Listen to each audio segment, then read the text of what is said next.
It is said, man is a social animal. Factually, we all live in a web of relationships. And we all experience the need to be understood by others, to understand others, to care for others and be cared by others, to love truly and be loved genuinely. When relationships are healthy and fulfilling, they are extremely satisfying. And when there's a discord in these relationships, it kind of robs life of all its happiness. To the extent that healthy relationships leads to better health. We are going to study today how we can make relationships succeed.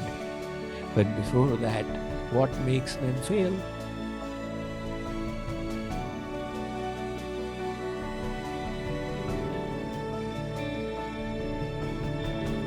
Studies have been done of the blue zones in the world. The blue zones are those areas of the world when an exceptional number of centenarians, people who live beyond 100 years. One such famous blue zone is Okinawa in Japan, which has got an astonishing number of people who cross the lifespan of 100.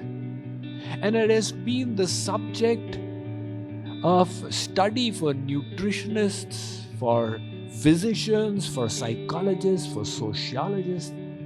What contributes to the long life expectancy in Okinawa?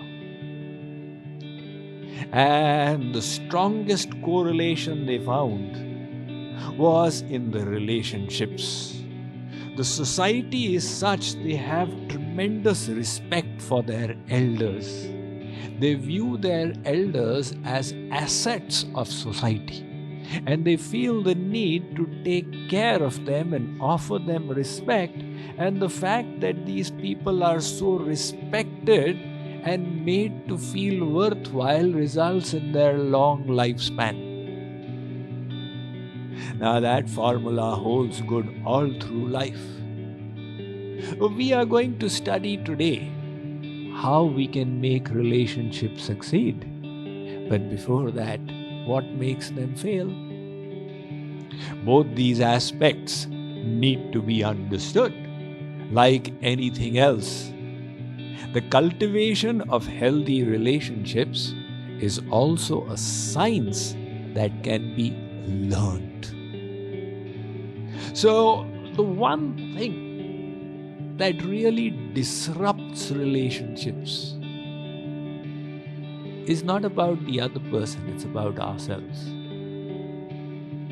Bad news, right? It takes away all the joy of finger pointing. And that one word is expectations. Expectations, they lay the foundation for frustrations. You expect the other person to be like this, to do like this, to think like this, to align with your thoughts. And when those expectations are not met, the consequence is frustrations.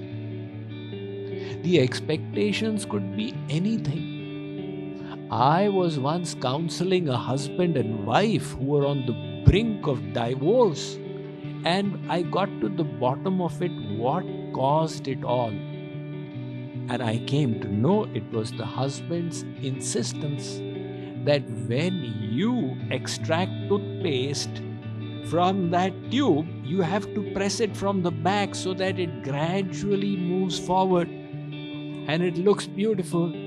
And for the husband, that was not a worthy detail to apply the intellect to. So in her carelessness, she would press it from the front, and that would frustrate the husband. His expectations were not met. And These expectations of ours are often unrealistic because life is not a fairy tale. Life is real. And we, growing up on fairy tales, make unrealistic expectations of others. Like, for example, one lady, when she was growing up, she always read about how this princess, she found a Prince Charming who came riding on a white horse and lifted her up and took her away. And after that, after marriage, they lived happily ever after.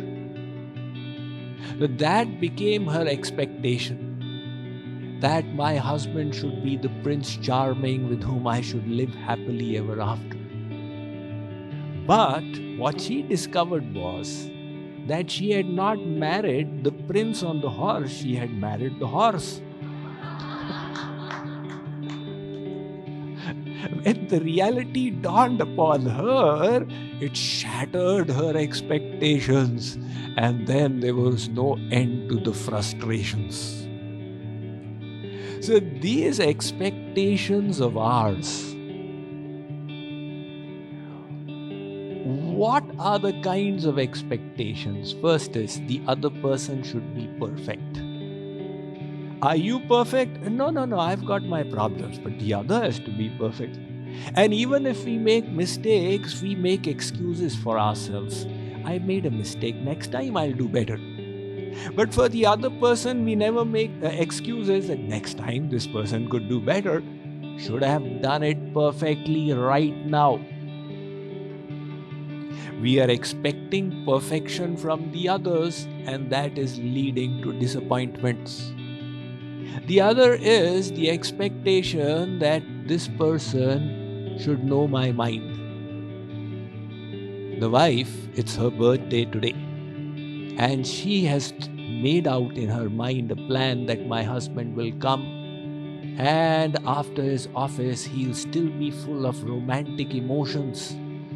So he will lovingly ask me out for a birthday dinner. Now, if the husband was a yogi, he could have read the mind, but he was not. So he didn't know what the wife had in the mind, and he offered a birthday gift but did not take her out for the birthday dinner, and that upset the wife, that why did he not read my mind? And the next expectation is that the other person should have the same likes and same dislikes as I have got. Again, an extremely unrealistic expectation because everybody is different. So if the husband is watching, enjoying the TV show Kaun Banega Karodpati, he expects that the wife should also have the same likes and dislikes. And if there's a mismatch, again there is a fight. And the third is that the other person should do as I want that person to do.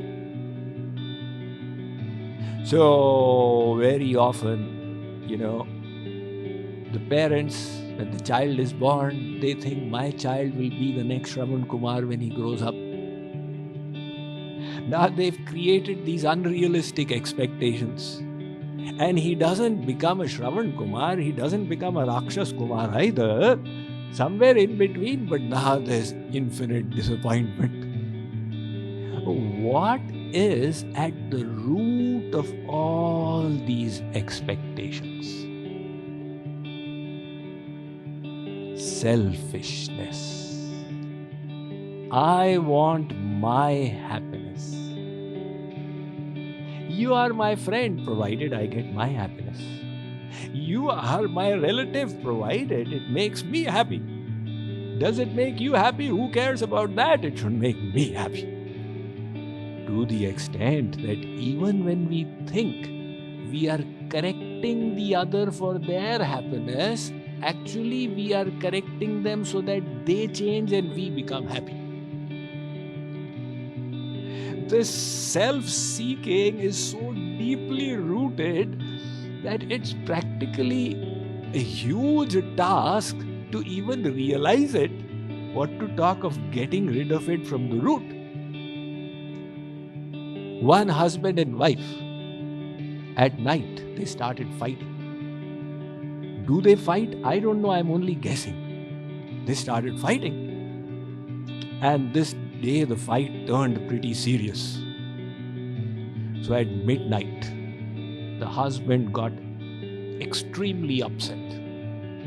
He got out of his bed and said, "Enough is enough. No more. I cannot stay in this house tonight." So he walked out of the house. He went into his car, which was on the driveway, and he said, "I'll spend the night in the car on this driveway." He was fast asleep in a little while. And the wife kept on contemplating. And suddenly she had a change of heart. She just started remembering how much she loves her husband. So those emotions started gushing up. And she thought, let me do a goodwill gesture for him. She went to the fridge, got his favorite soda water bottle out, and went out into the driveway, saw him sleeping. She opened the door of the car and put the soda bottle there. That when my husband wakes up in the morning and sees what I have done with so much of love, he will also remember how much he loves me, and then we will live happily ever after. Now, if it was a fairy tale, that is exactly how it would have happened. But this was not a fairy tale. The husband woke up and he was still in a bad mood. He saw that soda bottle. He said, "Let me take my anger out on the bottle itself." So he opened the door, poured the soda on the ground and smashed the bottle. That annoyed the wife beyond control. And fuming with rage, she came to meet Swamiji and said, "Swamiji, you have got to hear me out." So I said, "Okay, I can give you a few minutes. No Ram Kathas." So she said, "I loved my husband so selflessly. Look what I did and look what he did." So I said, "Then what did you expect your husband to do? What did you expect your husband to do which he did not do that annoyed you so much?" And the moment I said the word expect, she suddenly had the epiphany that I am not as selfless as I was thinking I am. Because I was having these expectations. So if you analyze, we are always self-seeking. That is what is causing these problems. We always want others to understand us. But it's possible when we look at things from the other's viewpoint, we realize that they have also got a point. All these problems, like for example in marketing. In marketing, the salespeople, they will come and tell you, "I've got this product, it's so good, so good, so good, so good." But then marketing trainers will tell you that this is not the way to market. You see, what is the need of the other person? You find out and then say how your product is meeting that person's needs. So the principle of marketing is, if you wish to sell to John Smith what John Smith buys, then you have to learn to look at the world through John Smith's eyes.